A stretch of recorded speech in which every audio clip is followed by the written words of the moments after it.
Olá, pessoal, sejam muito bem-vindos a mais um podcast do nosso curso, do nosso MBA em Liderança Disruptiva, Estratégias Digitais e Inteligência Artificial Aplicada a Negócios. Um curso moderno, prático e que vai ajudar você, liderança, você empresário, empreendedor, a elevar o nível da sua liderança, a produzir com mais eficiência, a liderar pessoas nesse ambiente de transformação e melhorar os resultados do seu negócio. Bem, nesse podcast a gente está aqui com uma psicóloga super renomada aqui na nossa região, com Marcela Aguiar. É um prazer estar com você aqui, Marcela. Prazer é todo meu fazer parte.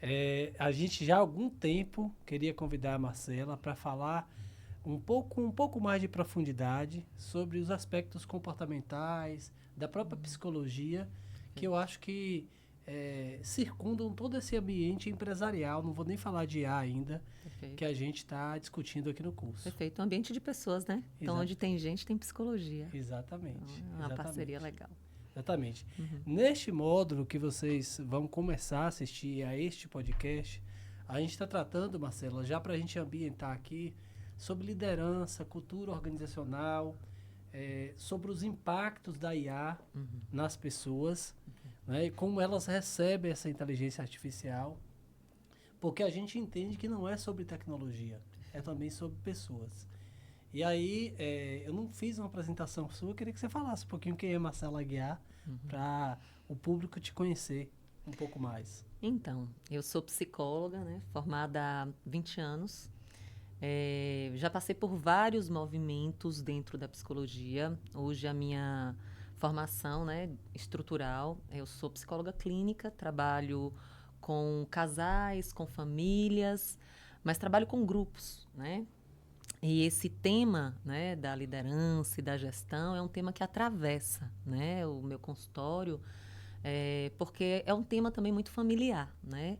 Então a gente tem muitas empresas com gestão familiar, com questões familiares, né, e que de vez em quando cai no meu consultório. Mas na verdade, por onde que eu olho para esse fenômeno, né?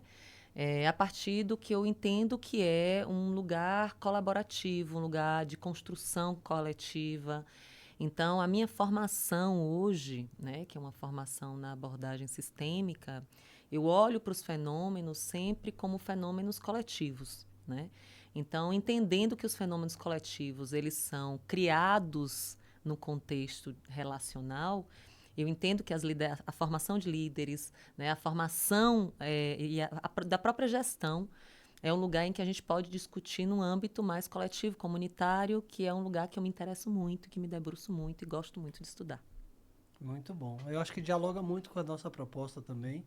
O curso tem professores mais técnicos, por exemplo, o Érico, um dos fundadores do curso, veio da programação, Perfeito. é um empreendedor, cria empresa atrás de empresa. Nós temos o George, que é um cara executivo, eu que um pouco mais acadêmico, mais voltado para consultoria. Então Perfeito. temos um pouco de tudo aqui. Esse olhar humano, também profissional, com uma Perfeito. profissional da psicologia, vai nos ajudar a esclarecer muita coisa. Eu já vou partir logo para a primeira pergunta. Marcelo, a tecnologia está mudando tudo, mas o ser humano está preparado, de fato, emocionalmente, para esse novo cenário que se apresenta? Perfeito. É uma grande revolução social, né? Assim, a gente não pode isolar o fenômeno tecnologia, mas a gente precisa entender que o fenômeno tecnologia ele está dentro de um contexto social que está sendo modificado, né? Então, quando a gente fala da preparação emocional, a gente entende que não é uma preparação a priori, né? A gente não dá para se preparar antes para algo tão novo que está acontecendo, né? É uma velocidade muito grande do que a gente está discutindo. Então, a gente vem dos anos 2000, nos últimos 26 anos, de uma revolução na dimensão cultural, oportunizado sim pela tecnologia, que fez com que a nossa relação com o mundo se modificasse. Né? E aí eu penso que é um processo que vai impactar tanto nas relações interpessoais, mas também na forma como eu experimento a vida, né? Como eu me vejo dentro dos espaços coletivos, como eu desenho a minha vida para o futuro, como eu penso, né? Qual a minha noção de futuro.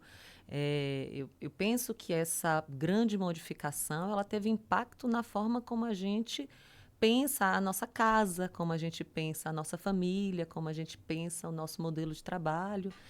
Então, o que eu vejo todos os dias são pessoas tentando acompanhar um processo numa velocidade que é inalcançável para os humanos, né?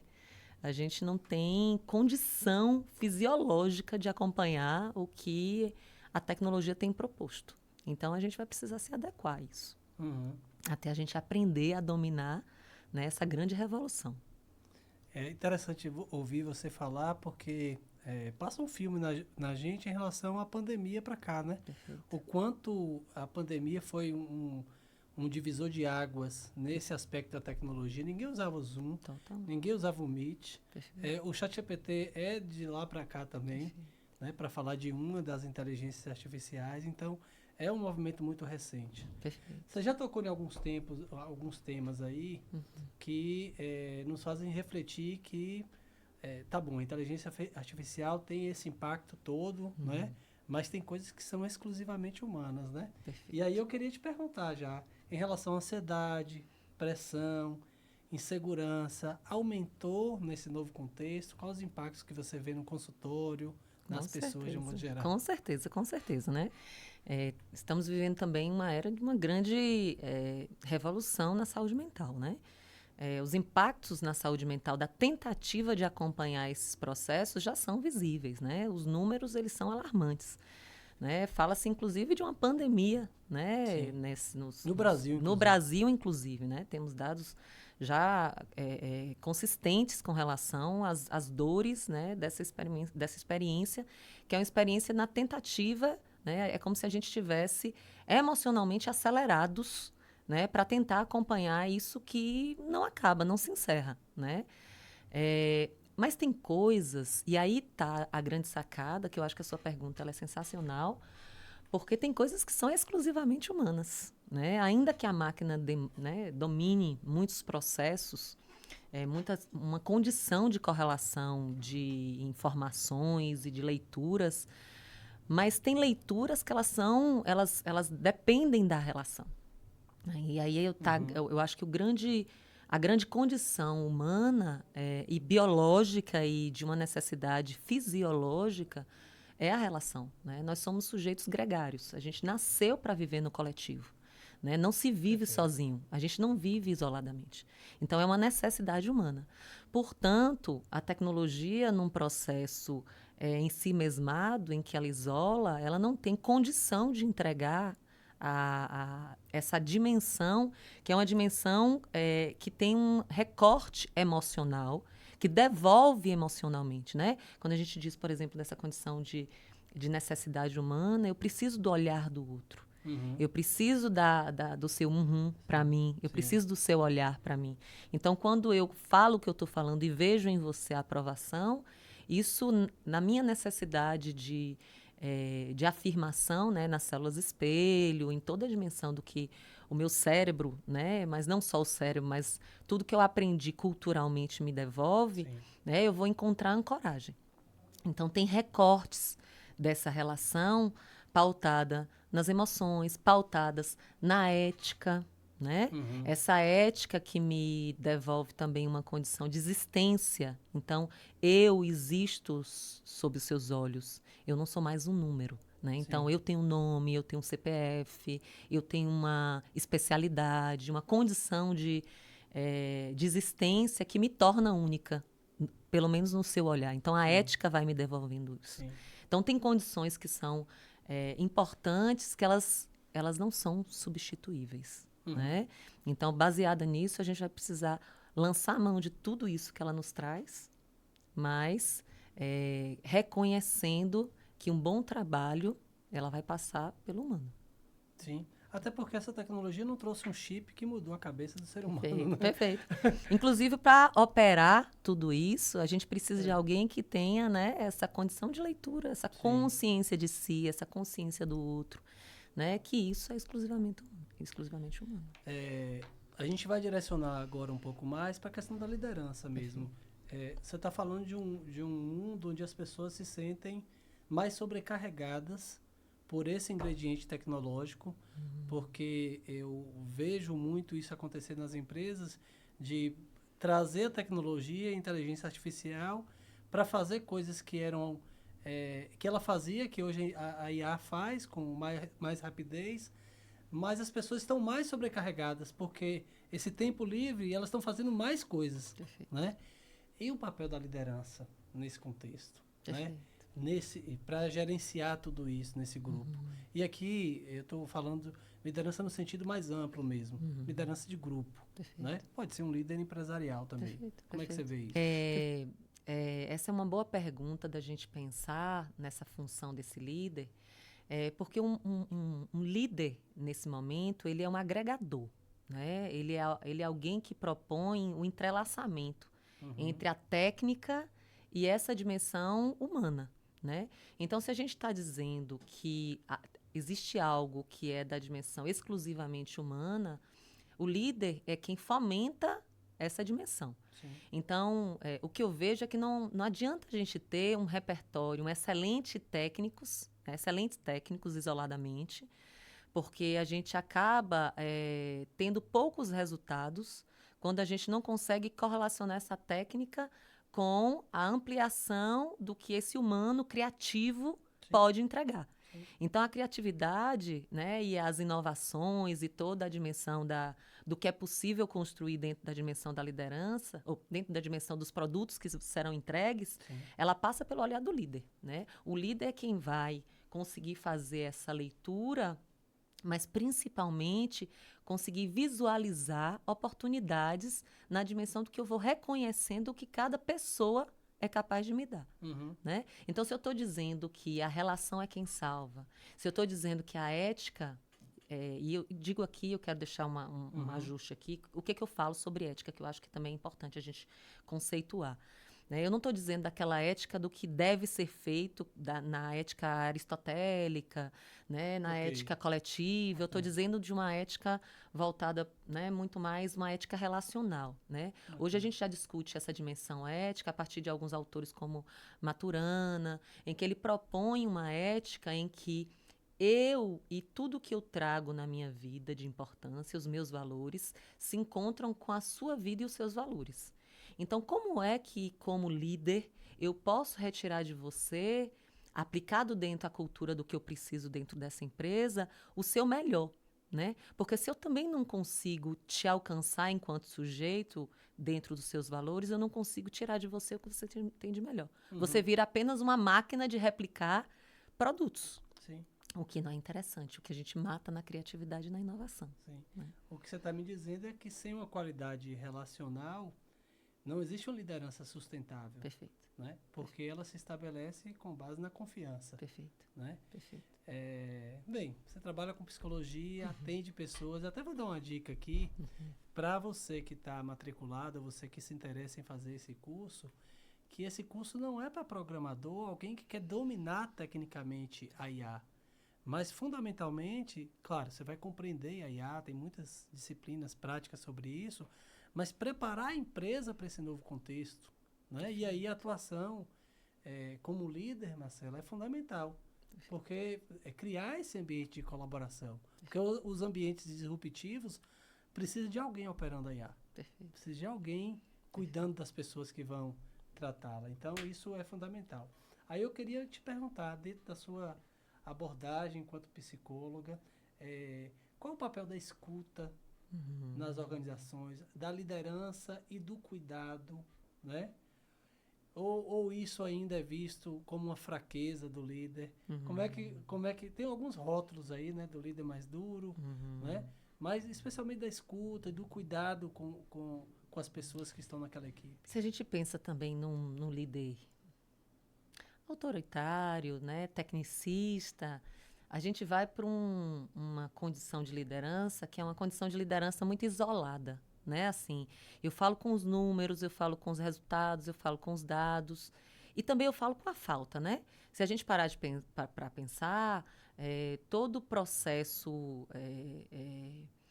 institucional e dentro das empresas, a gente galga espaços de resultado. Essa é a grande é o grande produto, né, de uma empresa e de uma gestão que a gente quer alcançar são resultados. Sim. Mas os resultados, eles não podem ser números frios. Porque os números frios, as inteligências artificiais entregam para a gente, né? Sim. E aí está também o grande medo desse gestor, que é um gestor ultrapassado, né? Um gestor que está baseado apenas nos dados, nos resultados quantitativos ou em metas isoladas, né? Então, a gente não precisa de liderança para isso, né? Assim, o próprio, qualquer, né, chat ali que você dá, você consegue achar potencialidades, né, e caminhos que te entreguem aí esses resultados. Então, dentro do mundo em que a gente entende que a inteligência artificial é um plus, em que a gente tem isso que pode nos dar facilmente esses resultados, o grande diferencial do líder é fazer e propor o cuidado. E aqui eu não digo cuidado num lugar simplista, num lugar... Nem romantizado. Nem romantizado, perfeito. Num lugar nada romantizado. Eu proponho o cuidado numa dimensão de conseguir chegar até o outro e entender o que esse outro tem para me ofertar. Porque no momento em que eu reconheço, enquanto líder, que esse sujeito pode me dar, eu também reconheço como é que eu posso usar ele dentro da minha empresa. Então, uma liderança que traz o cuidado como uma oportunidade é uma liderança que ela vai propor a escuta. Mas escutar não é uma coisa muito fácil, né? Escutar quando eu tenho dados e quando eu tenho metas isoladas vai ficando complicado porque eu escuto da minha perspectiva. Então, eu acho que se a gente está falando aqui num propor líderes, propor lideranças que sejam lideranças mais ajustadas para esse contexto, a gente vai ter que melhorar a nossa qualidade de escuta. Né? E a qualidade de escuta significa sair, às vezes, da minha verdade absoluta e entender, assim, qual é a perspectiva que esse outro está trazendo para mim? Ele está falando de onde? Né? Qual é o ponto de partida? Deixa eu sair da minha cadeira e sentar de frente aí para entender de onde você está olhando, o que você está vendo do seu ângulo aqui, né? Eu acho que você está trazendo já um tema assim, que é muito recorrente hoje, que é a questão de ambientes psicologicamente seguros, né? Como líderes podem fomentar esse ambiente de mais confiança, mais escuta, muitas vezes para trazer um cenário em ambientes muito competitivos, muitas vezes, que eles já foram forjados por serem ambientes muito competitivos, em alguns ramos, em algumas empresas. Como a liderança pode trazer esse ambiente mais seguro e de escuta? Tarone, quando a gente também vai para a técnica e para os resultados isolados, a gente acaba criando caminhos que são caminhos muito engessados sobre a perspectiva desses resultados. Então, um líder que está pautado apenas no que falta para conquistar aquilo é um líder que não consegue enxergar o que me trouxe até aqui. Então, uma boa escuta é aquela escuta que ela vai buscar na história. Quando é que a gente teve sucesso? Quando é que a gente conseguiu fazer algo que que fez sentido para a nossa equipe? E se não foi para a nossa equipe, para você. Quando eu te ouço, né? Daqui para frente parece que o caminho ele está meio obscuro, que a gente está construindo. Né? Então, são dados que eles vão precisar de tempo para a gente mensurar. Mas e até aqui? Então, uma boa escuta, ela valoriza o passado. Ela valoriza quais são as histórias que são histórias que não aparecem comumente. E aí eu fico pensando também na valorização, né? Porque quando a gente pensa no resultado bruto, a gente constrói defesa. Eu estou fazendo e não estou conseguindo achar esse resultado. Mas quando a gente consegue voltar e buscar na história oportunidades, a gente vai cavando histórias alternativas, histórias que não apareceram até aqui, né? Então, eu acho que um líder que ele se propõe, né, a potencializar e a buscar no seu grupo o que ele tem de melhor e a e a propor também uma conversação coletiva, né? Então, eu não sou o único detentor de uma perspectiva. Essas pessoas que estão aqui, elas podem ver de ângulos diferentes do meu, né? Um líder que ele é rígido, o líder que ele está isolado, ele não consegue ouvir que as pessoas, elas têm perspectivas diferentes da minha, né? Então, num contexto de inovação, né, as histórias que não são histórias comuns, elas são muito bem-vindas. Né? Então, quais são aquelas histórias que não são contadas comumente? Quais são aquelas histórias que talvez na reunião rígida de resultados elas não vão sair, mas num café, na copa, elas são bem-vindas e valorizadas? Adoro isso, assim, de... Às vezes a conversa com aquela pessoa não pode ser ali. Pode ser em um café, ela está precisando de uma escuta diferente, né? Eu fico pensando muito, por exemplo, nos espaços construídos de forma comunitária, né? Então, por exemplo, tem um gestor que eu acompanho, né, em consultório, que ele me traz muito essa valorização do ambiente alternativo da empresa. Então, ele tem uma cultura organizacional que ele preza por essa relação. Eu estou falando de uma empresa que é uma empresa que trabalha com... Ele tem uma grande equipe, mas ele trabalha com microgrupos, né? E esses microgrupos, eles têm uma hierarquia e eles precisam funcionar dentro dessa hierarquia. Mas como é que essa hierarquia ela pode ser colaborativa e não uma hierarquia que puxa o tapete? Porque você está acima de mim, eu vou entregar só o que eu tenho para entregar, porque eu ganho X e eu só dou isso aqui. Né? Então, como é que ele construiu isso? Ele propôs dentro da empresa dele um ambiente mesmo, uma grande cozinha. Né? É na cozinha que essa relação acontece, é na cozinha que se fomenta, né, as conversações, que são conversações alternativas, e é dali que surgem também a criatividade, as propostas, né, as dúvidas, os questionamentos. Então, a gente precisa sair dessa dimensão de uma liderança engessada apenas por resultados. E quando discutimos resultados, talvez discutimos a partir da perspectiva positiva e não negativa. O que é que temos, ao invés do que precisamos. Então, o que temos também dá a gente a condição de olhar para a vida buscando alternativas mais... valorizando também as histórias que estão ali. Né? O que você tem para além do que falta. Sim. Acho que você está dialogando muito com algo que eu já vou te perguntar aqui. Você falou, a gente não usou, talvez você não tenha usado essa palavra cultura organizacional, mas a cultura é construída. Né? Muitas pessoas trazem a questão da cultura num campo muito subjetivo, mas ela está presente ali na fala da liderança, na forma como as pessoas se comportam, receosas ou com mais liberdade para poder trazer as questões, da forma como as reuniões são conduzidas. Né? Você citou um exemplo da cozinha aí. Então, tudo isso faz parte. Eu queria focar na carreira. Eu acho que muita gente que procura um MBA desse porte está querendo melhorar de carreira. Né? E hoje, acredito que há uma crise também no sentido do trabalho. Na nossa cultura latina, na cultura ocidental, o trabalho é uma parte importante da vida e impacta muito o resto das coisas da nossa vida. Quando a pessoa não está bem no trabalho, quando ela não é reconhecida, ela impacta todo o restante. E aí, voltando para as pessoas, tirando um pouquinho do líder aqui, como é que você acha que as pessoas estão lidando com isso nas suas carreiras? Né? Os medos, as dificuldades, né? Já na formação, tem um colega nosso ali que está se formando agora em jornalismo, Felipe, que está aqui com a gente. Como é que as pessoas estão vendo esse mundão aí, né? E com medo, né? Receosas de como isso vai se apresentar. Ameaçados, né? Ameaçados. Como é que você vê isso? Eu diria que a gente está falando de um momento social delicado. Né? Eu acho que você buscou aí essa palavra sentido, que eu cato ela aqui para a gente conversar sobre isso. Né? O trabalho, houve um tempo que o trabalho ele trazia muito sentido à noção de sujeito. Né? Então, quando eu trabalho e ganho meu dinheiro, eu vou tendo ali a minha autonomia social. Isso me diferenciava dos meninos, né?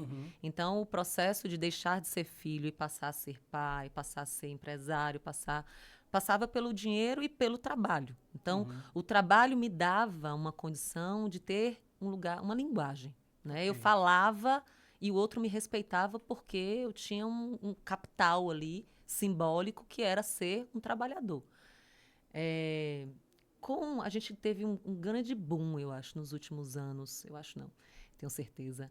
Nos últimos anos, na qualificação.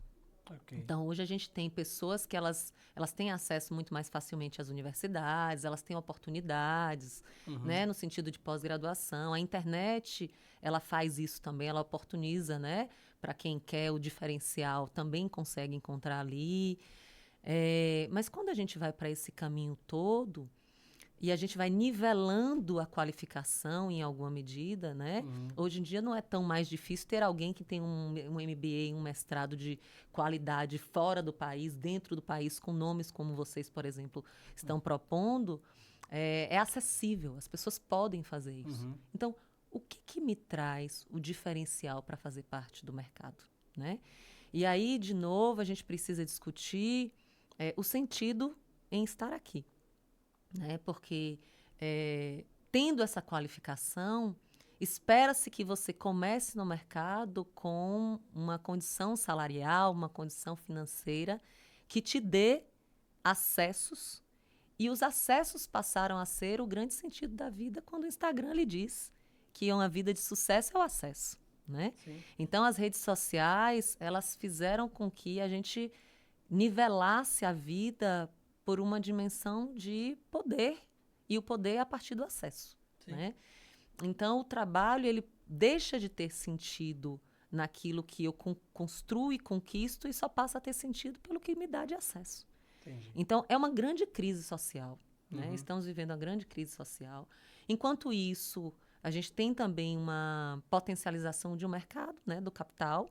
Então, a gente tem hoje os grandes marcos do capital, os grandes nomes, que eles têm muito mais dinheiro, enquanto a gente tem uma margem, né? Os sêniors, eles passam a ganhar muito menos do que um dia ganharam, né? Então, a gente tem uma crise econômica que eu acho que isso é uma revolução, que as tecnologias elas estão também trazendo uma modificação nesse momento, e a gente não sabe onde isso vai parar. Mas eu acho que é uma grande revolução, e como uma grande revolução é uma oportunidade. Então, uma oportunidade para que as empresas entendam isso. Mas eu acho que dentro do campo da gestão, não adianta a gente discutir mais só cargos e salários. Ok. Então, os salários, eles não são suficientes, porque nem sempre ele vai poder oportunizar o que a fantasia daquele colaborador tem para a própria vida, né? Então, por exemplo, colaboradores que vêm de histórias familiares de sucesso, eles vão ter um pouco mais de dificuldade de crescer na carreira, porque eles já têm esse dinheiro vindo de um outro lugar, Sim. né? E como é que a gente vai fazer para equalizar essa conta, que é uma conta de uma crise social, Sim. né? Passa pelo sentido. Tem jovens no mercado de trabalho, faço muito processo seletivo para a empresa, que não quer começar a carreira sendo estagiário ganhando um salário mínimo. Então já é um sintoma, talvez, dessa crise Completamente. do trabalho. Né? Eu não quero. O que é um salário mínimo hoje? Então, não se, a conta não é uma conta do salário mínimo. A conta é quantos salários mínimos eu preciso para ter aquilo que é o meu sonho. Então, se não dá para eu comprar, como é que eu compro um carro, ainda que seja um carro popular com salário mínimo? Então, não dá para eu ter isso. Então, não faz sentido eu ter o salário mínimo. Entende? A gente começa a galgar, talvez, uma rotatividade, inclusive, dentro das empresas, porque eu saio dessa empresa para ganhar um pouco mais na outra empresa que está ali na frente. Você me faz remeter uma coisa que eu acredito, assim, que a empresa, aí entra um papel, tem as universidades, tem a escola, tem os governos, mas entra o papel da empresa educadora, que aí os líderes têm um papel fundamental nisso. Porque temos todos esses problemas, mas a empresa também precisa ter uma qualificação, uma conversa com esse jovem, por exemplo, que não é só o treinamento técnico que ele precisa. É a formação para a vida. Até porque o treinamento técnico, a inteligência vai dar. É. Não dá mais. A gente não pode mais discutir tecnicamente apenas. A gente precisa discutir tecnicamente. As lideranças precisam ultrapassar a dimensão técnica necessária para um outro sentido, que é a própria experiência coletiva. Sim. Quando a gente está discutindo sentido, a liderança ela entra aqui como uma grande ferramenta de ligação entre as necessidades. Então, ter uma grande equipe, esse menino que está ali ainda aprendendo, ele acha que ele é substituível, e ele é, para a empresa, ele é substituível, porque a gente tem hoje uma qualidade de mão de obra que faz com que as pessoas sejam, sim, substituíveis. Ok. Mas um colaborador que consegue fazer parte da cultura dessa empresa, que consegue pertencer à linguagem que essa empresa propõe, né, enquanto coletivo, ele tem um potencial generativo de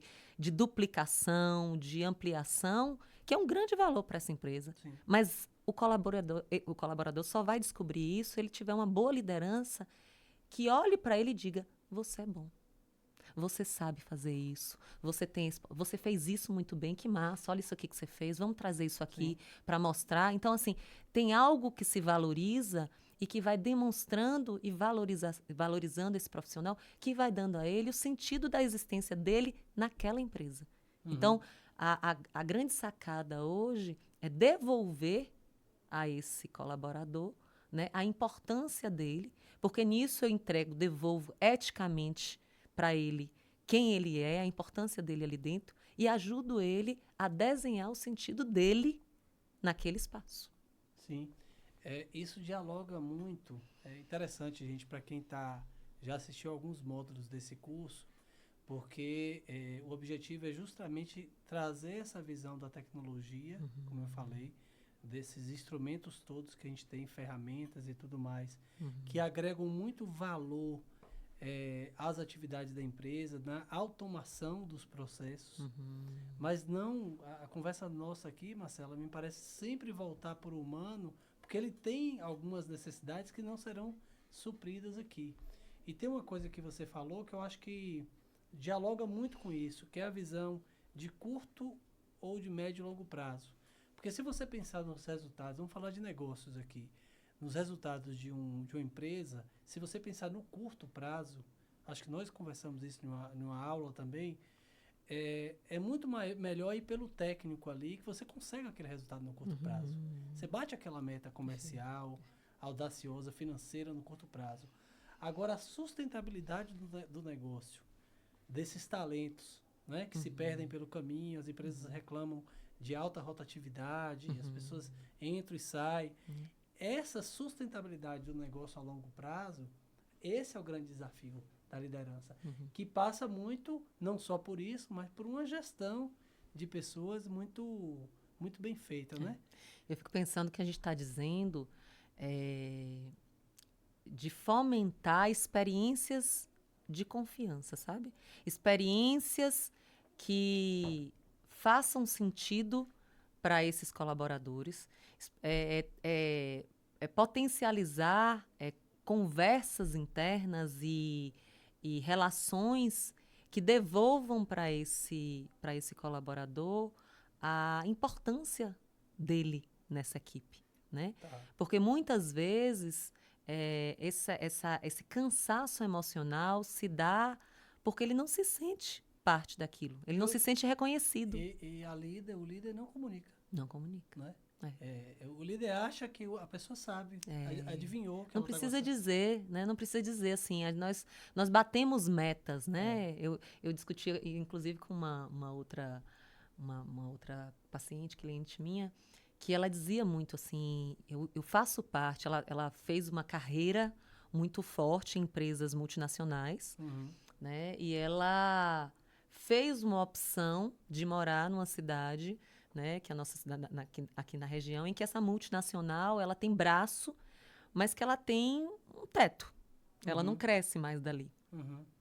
E dentro da carreira que ela desenhou para ela entendeu que isso era um sentido, estar vivendo melhor e podendo estar em casa alguns horários, isso fazia sentido para ela. Dentro disso, ela construiu o que ela chamou para mim nessa última sessão de platô. Ela disse, eu cheguei num lugar da empresa que eu estou num platô. E a minha pergunta para ela foi, para você que é tão interessada em viver, interessada em descobrir, um platô não é sem graça, não? E ela disse para mim, o platô é um lugar de segurança. Sim. Eu estou na empresa hoje em que eu nado de braçada nos meus resultados E nadar de braçada e ter segurança me deu a oportunidade de construir desafios na minha vida pessoal. Ok. Então, ela é uma pessoa que preza pelas metas, mas principalmente que encontrou nessa empresa a segurança de saber fazer e obter os resultados e um feedback que deu a ela a condição de se sentir segura nessa empresa. Sim, sim. Então, eu não quero uma direção dessa empresa, que de onde ela está, o próximo passo seria uma direção, né? Tá. Que exigia dela estar em grandes centros. Tá. Né? Ela disse, eu prefiro Ela já está numa função de liderança. numa função de liderança. Tá. Então, ela já é uma líder, né? Tá. Ela conversa, as nossas conversas são sobre isso, assim. Como é facilitar os encontros, como é facilitar resultados, como é convidar o outro a esse lugar de metas. Tá. Então, ela é uma grande líder onde ela está, mas ela escolheu. E ela escolheu porque essa empresa devolve a ela um plano de carreira muito bacana, um plano de acessos muito interessante. Ok. Mas dentro dos números financeiros, ela chegou em um platô e ela reconhece. Eu não Ok. cresço daqui, mas isso aqui para mim é muito bom. Uhum. Porque eu tenho aqui a segurança para viver outras coisas, com a filha adolescente, Ok. com outras necessidades. E você acha que nesse contexto empresarial, os donos dos negócios, vamos falar de uma liderança um pouco mais no topo dessa hierarquia aí, os donos, os diretores dos negócios, devem ponderar e pensar também, quando olha para os seus colaboradores, nesse equilíbrio de ter uma vida mais equilibrada, Perfeito, também, perfeito. saúde, qualidade de vida, tempo para a família. Hoje a gente já vê, inclusive dentro das seleções, que se entrega disponibilidade de tempo, inclusive do celular ligado o tempo inteiro e finais de semana, Sim. né? Então não é preciso ter um grande cargo para você entregar a sua vida pessoal, Tá. né? Ok. A gente já vê grandes líderes abrindo mão de lugares de liderança porque vão perdendo esse lugar, né? Então, eu atendo há 10 anos uma paciente que ela abriu mão de uma grande carreira que exigia dela disponibilidade de viagens e tudo mais, porque ela precisava ser mãe, Sim. né? Então, como é que eu vou casar essas carreiras, né? Esses tempos, né, cronológicos aí, com uma carreira de sucesso? Então, hoje em dia, sim, assim, os novos, a geração Z, ela pede tempo de qualidade. A geração Z, ela pede disponibilidade, né? Pós-pandemia, a gente viveu uma possibilidade de home office aí, que foi muito bem recebida, né? Trabalhávamos do jeito que a gente podia, as empresas receberam pessoas, né, vestidas de maneiras alternativas. Foi muito legal essa revolução que foi proposta, mas já vimos que isso tem limite. Sim. Né? O home office invadiu a interioridade das casas, invadiu os tempos e a gente se perdeu entre o que a gente podia dar de pessoal, privado e dentro desse modelo profissional. E muitas empresas, Marcelo, voltaram atrás também. Voltaram atrás. É. Né? O que foi interessante em alguma medida, porque às vezes sair de casa, se arrumar para o trabalho, também me dá uma dimensão de produtividade importante para minha Sim. para minha história, né? Eu sei que isso em grandes centros é um desafio, Sim. ficar muitas horas dentro do...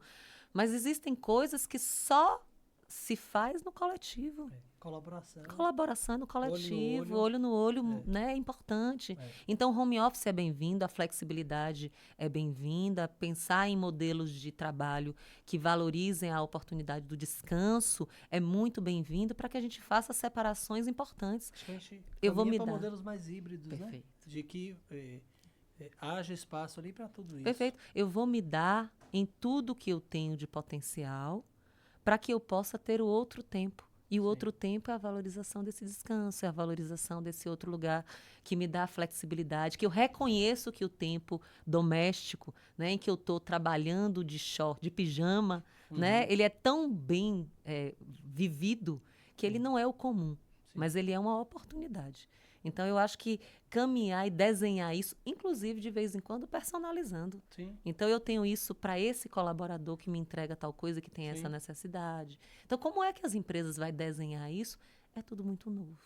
Precisa de um líder que tenha coragem de experimentar, sentir, perceber, conversar, se vulnerabilizar às vezes, para que ele possa, dentro da sua vulnerabilidade, construir espaços de ampliação de si.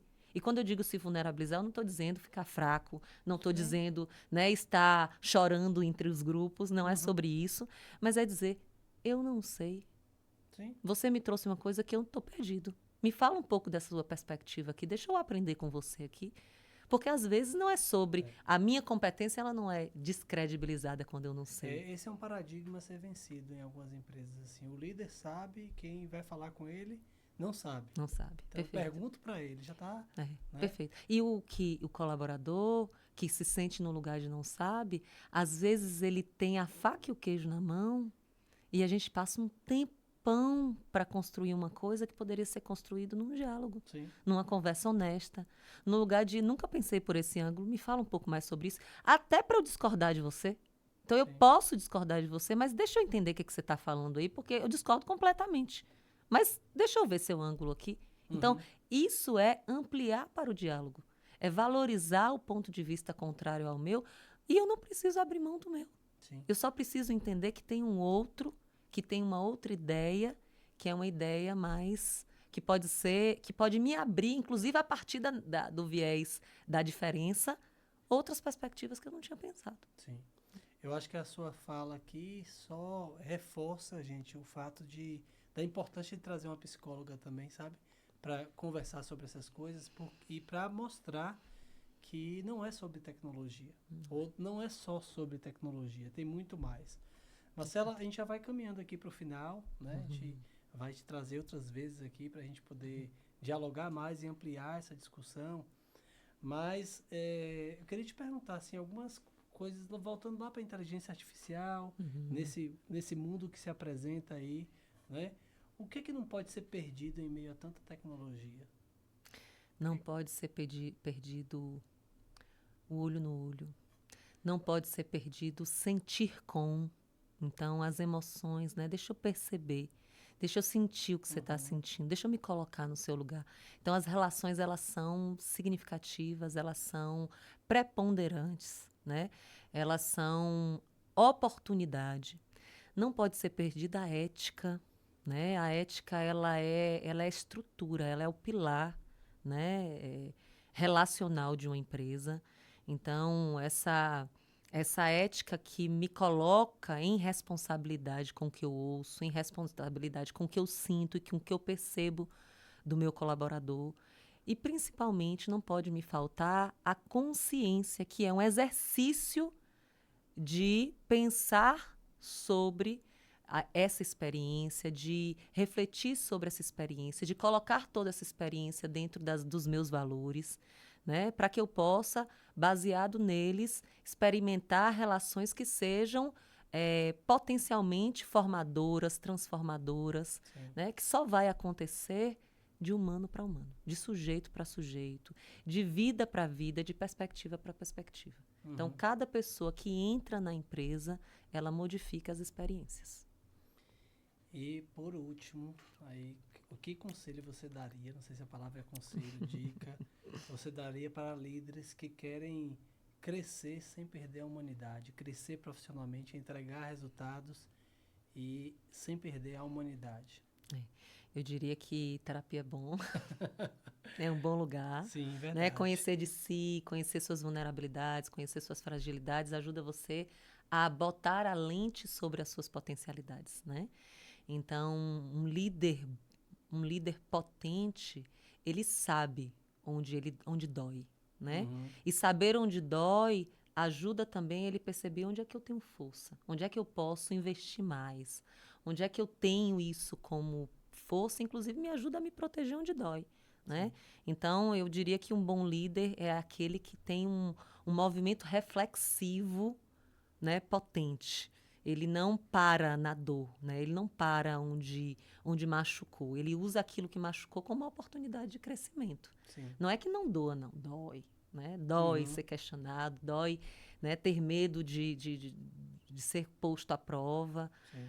Né? Mas a capacidade, a competência relacional me diz assim, eu não preciso saber tudo. Né? Por exemplo, como psicólogo, eu me coloco na relação com o outro, assim. Eu sei muito tecnicamente, mas eu sei pouco sobre você. Tá. Então, eu não posso ser a pessoa que sabe todas as coisas, assim. Eu posso estar errada. Uhum. Então, me conte um pouco desse viés do que você está me trazendo, que disso eu não sei. Então, a postura do não saber é uma postura colaborativa. Sim. Convida a conversa, convida ao novo, convida a oportunidade de reinvenção, né? Então, um bom líder é aquele que não tem medo de não saber. Muito bom. Marcela, eu quero te agradecer por ter aceito o nosso convite, por falar de temas tão sensíveis e importantes aqui nesse contexto do nosso curso. Agradecer a todos vocês que nos ouviram, que acompanham os nossos podcasts, as nossas aulas. E espero te receber de volta aqui em outras oportunidades. Eu que agradeço o convite, né? Adorei fazer parte de um movimento tão inovador, né? De tanta possibilidade de futuro, né? Falando das coisas que são importantes, que ancoram esse futuro, né? Então, agradeço o convite e estou à disposição. E já tive um insight aqui para a gente montar um projeto juntos, viu? Gente, muito obrigado. Até a próxima.